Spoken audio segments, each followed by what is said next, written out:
मित्रांनो, जर तुम्हाला टॅबलेटसाठी स्टायलस पाहिजे ना, तर हा एक बजेट फ्रेंडली स्टायलस आहे.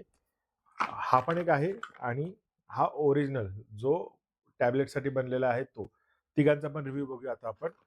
आता हा जो स्टायलस आहे याला इथे 2 बटन आहेत. ओके. त्याच्यामुळे हा याला वापरता येतो आपल्याला कशालाही. ओके.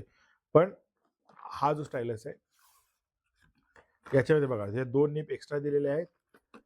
हा स्टायलस आहे अशा प्रकारे. इथे चार्जिंगचा पोर्ट आहे. डबल टॅप करून याला ऑन करता येतं आणि ऑन झाल्यानंतर आता हा मोबाईल आणि टॅबलेट दोघांवरती पण चालतो. पण हा जो ओरिजिनल आहे ना Xiaomiचा त्याच्यामध्ये प्रेशर सेन्सिटिव्हिटी पण आहे आणि अँगल सेन्सिटिव्हिटी पण आहे. म्हणजे तुम्हाला ड्रॉइंग काढण्यासाठी छान असतो. पण हा जो दिलेला आहे पांढरावाला तो नाही अँगल सेन्सिटिव्हिटी वाला. पण टॅब आणि मोबाईल दोघांवर पण चालतो आणि हा ₹200 वाला जो आहे ना, तो पण छान आहे. पण फक्त मोबाईलवर चालतो. त्याला चार्जिंगची गरज नाहीये. पण हा टॅबवर नाही चालणार. ओके.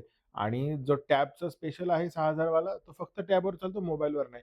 पण हा जो पांढरा आहे ना, तो दोघांवरती पण चालतो. ओके काम करतो. चार्जिंगची गरज आहे, पण बजेट फ्रेंडली